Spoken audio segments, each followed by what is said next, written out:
Welcome to Muskegon Rising, a community service project of the Muskegon Rotary Club. Our purpose is to create lasting positive change. We've been doing that here since 1916. So, let's get started. Welcome to Muskegon Rising podcast. My name is Nicholas Green. I'm one of the hosts. Today I'm joined by a beloved figure here in the healthcare community, Dr. Rem Sprague, whose dedication to healthcare in Muskegon County has impacted many lives. Dr. Rem Sprague, thank you so much for being here today. Thanks, Nick. Good to be here. Thank you for taking the time. So, let's ask the simplest question we can. What inspired you to be a doctor? Wow. Well, I think I'd probably decided about age 12 that this is what I wanted to be. I've always been fascinated by the workings of the human body at the gross level, at the micro level, the chemical level, and medical school. The learning was the most engaging and the most fun of all of my educational experiences. Combine that with the humanistic aspect of medicine, where you get to care for people and make them better. I can't imagine a career that more suited to me than one that combines science and humanism. Nice. Yeah. They always say bedside manner can be taught in medical school. What's your opinion on that? Well, I think it can. I think people come to medicine with very different personalities. Some are very outgoing and engaging. Some are a little more shy and reticent. And so I think you have to teach the importance of listening, active listening, connecting, empathy. Yeah. You can't be caught up totally in the patient's emotions, but you have to be real. Yeah. Say, wow, that must be really hard, or boy, that must have been really tough, or that must really hurt. You have to show that you really understand their feeling, even if you're not in their body, you're not experiencing it. And that's what empathy is, and I think it can be taught, needs to be taught. Very cool. Yeah, that just a few conversations we've had. I don't know you on that deep of a level yet, but I could tell from the few conversations that we had that you probably didn't have to practice that too much. So that's great stuff. We had coffee a couple weeks ago, right? And really enjoyed that. You shared a very inspiring story. Could you kind of share the story how you and your mentor came to be, what transpired during that time, and ended up with you owning your own practice? I thought that was just... It was quite an adventure. Yeah. Remarkable. So as part of my residency in internal medicine, we were primary care based, focused not on research or going into subspecialties, but actually practicing internal medicine. And so each of us was responsible to do research on a community that we might be interested in living in. And having grown up on Lake Michigan in Indiana, Lake Michigan really drew me. And so I picked Muskegon as a place to investigate. And I got some demographic data and sort of assessing the need for physicians. Would there be an opportunity if I decided to practice here? And I got connected to Dave Amos, who was chief of staff at Mercy at the time. So I met Dave for lunch at what used to be the Ramada Inn.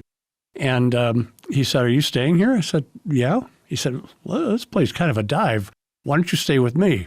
Because he had a nice house. He was single. Yeah. His mother used to live with him. And so there was like a mother's suite in his house.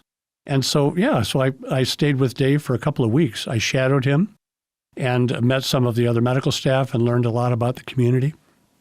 And by the end of that time, I said to Dave, I would really like to practice here. He said, "Well, I've enjoyed working with you, and I'd rather have you as a partner than a competitor, so why don't you come work for me?" So that was arranged. Yeah. Excuse me. So I was working my last shift in the medicine side of the emergency room at University of Michigan Hospital when my wife called, and she said, "Dave's been killed." Well, the story was that Dave, along with Guy Anessa, a general surgeon, and 2 hospital board members, were on a charter flight, a twin-engine plane out of Muskegon Airport to fly to Farmington Hills to interview a candidate as a new CEO at Mercy Hospital. And unfortunately, the plane lost an engine shortly after takeoff. And as they came back to the airport, it torqued and it flipped and it crashed and burned and everyone was killed. So I had planned to be an employee, to study for my internal medicine boards, to start practice slowly and build up gradually. I never intended to be a solo practitioner. I didn't know anything about managing a practice.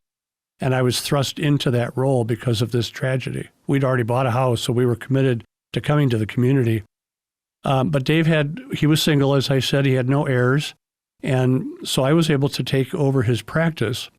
And now in those days, people often bought a practice from the existing practitioner, but that situation just didn't apply here. So I relied heavily on Dave's banker and his attorney and his bookkeeper, his accountant, and his staff, his wonderful staff. And I just stepped in, and with their help, it just took off.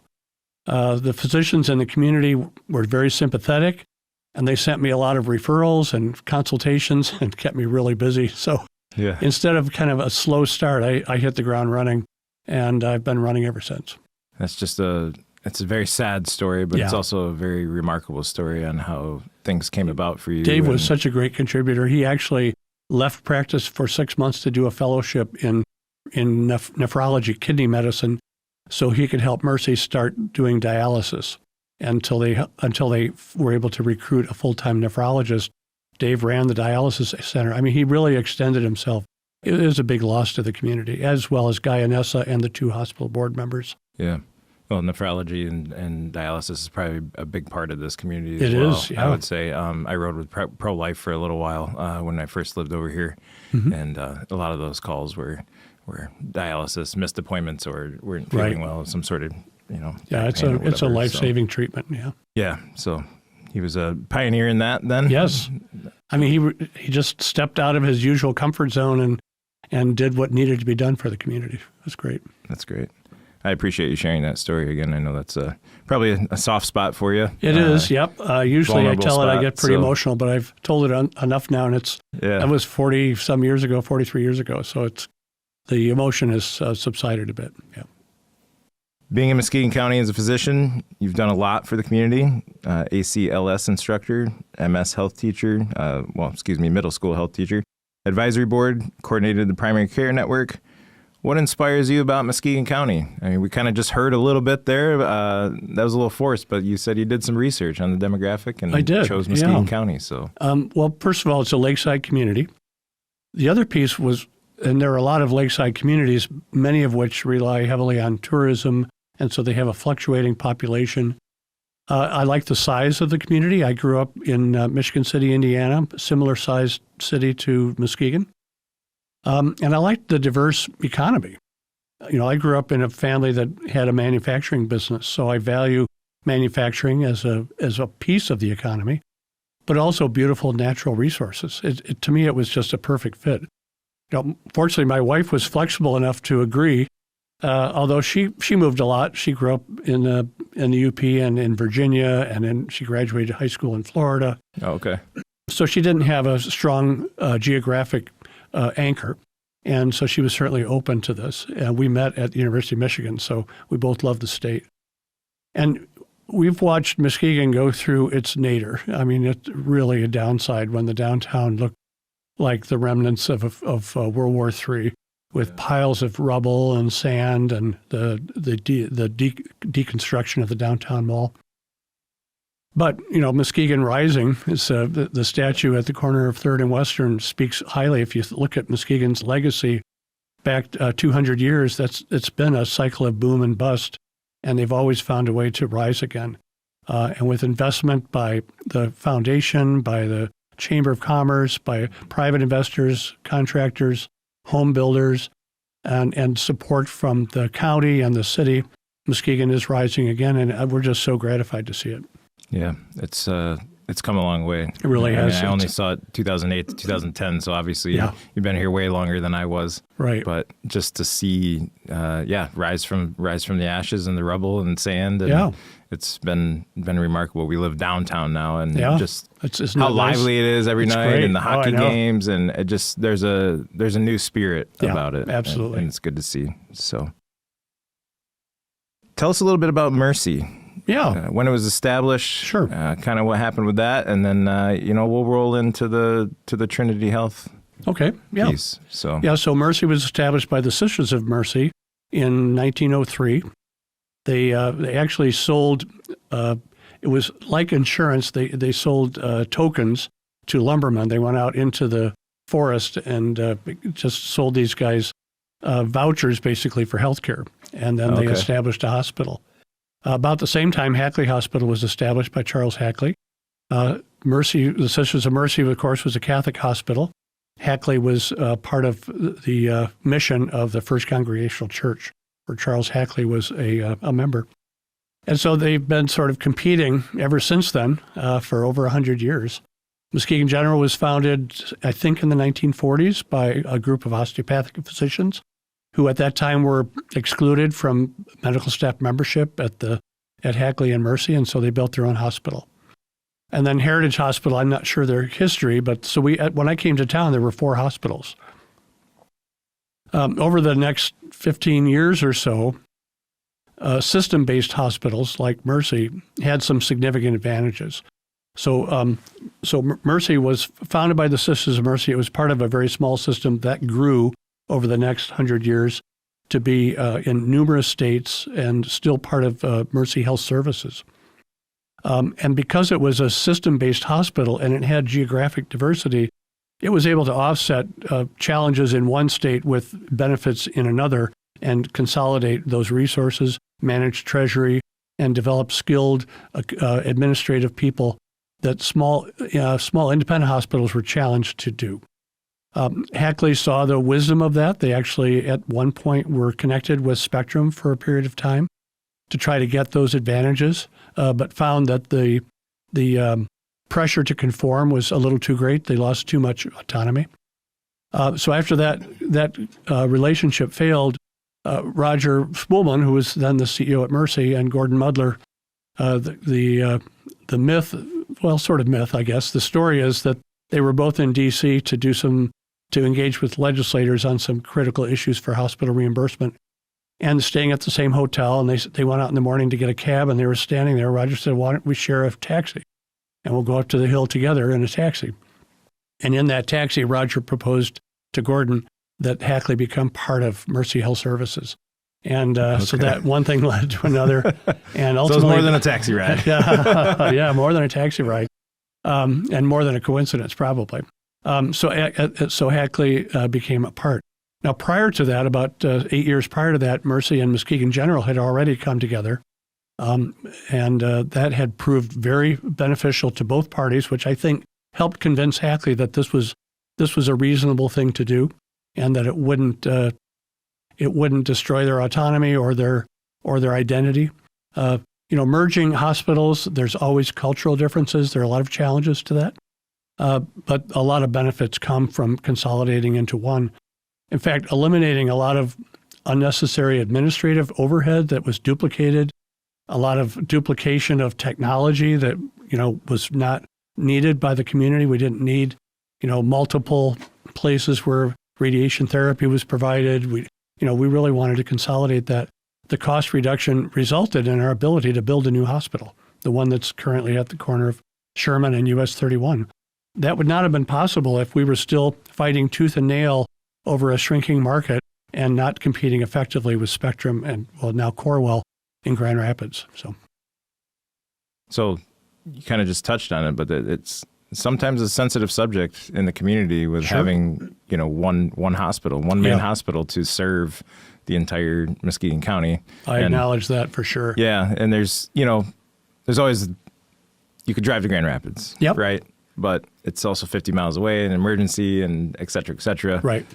So it's great that you're touching on that. We dive a little deeper and kind of maybe provide some insight and outside of the corporate side of it, and maybe ease some minds on why that happened and how it is still effectively serving the community. Yeah, both the hospitals definitely had strong advocates, devoted patients that would never go anywhere else, and many of them were very unhappy when they heard about the merger, especially once we consolidated all operations in one campus and closed the Hackley campus and basically deconstructed Hackley Hospital. Right. That was painful for a lot of people.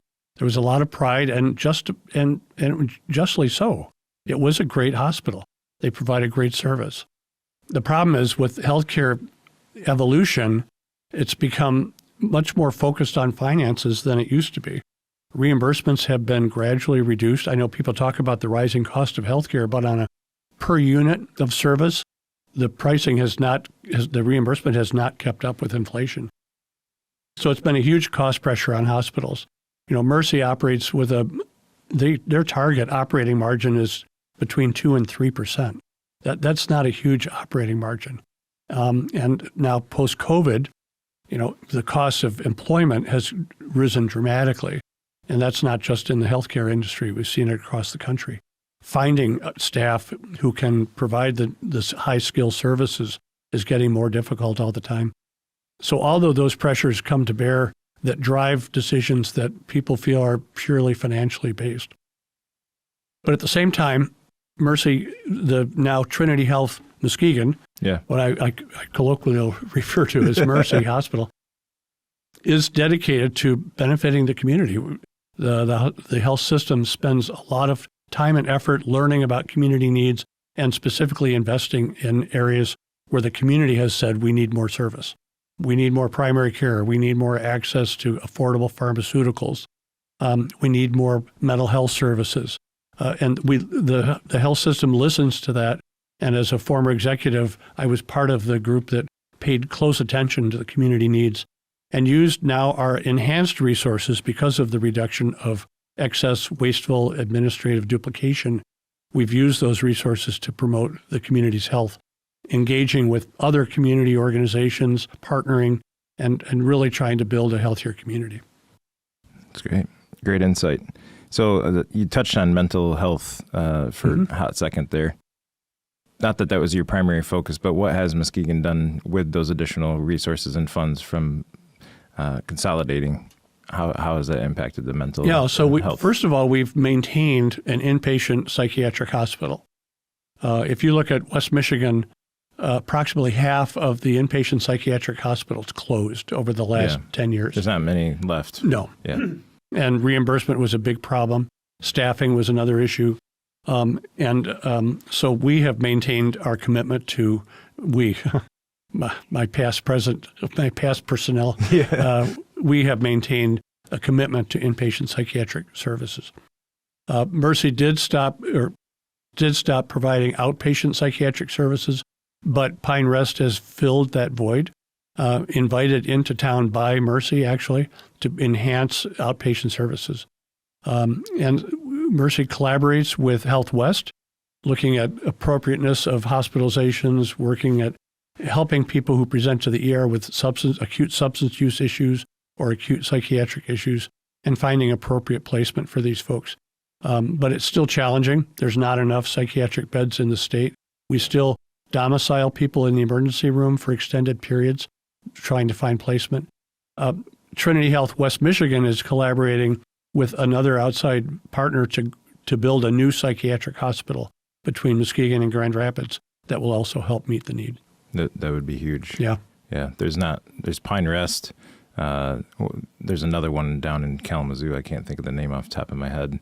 But yeah, there's not many resources out there for that, especially post-COVID. There's probably been a drastic increase, huge increase in demand for it. So it's reassuring to hear, and hopefully that comes to fruition soon. Right.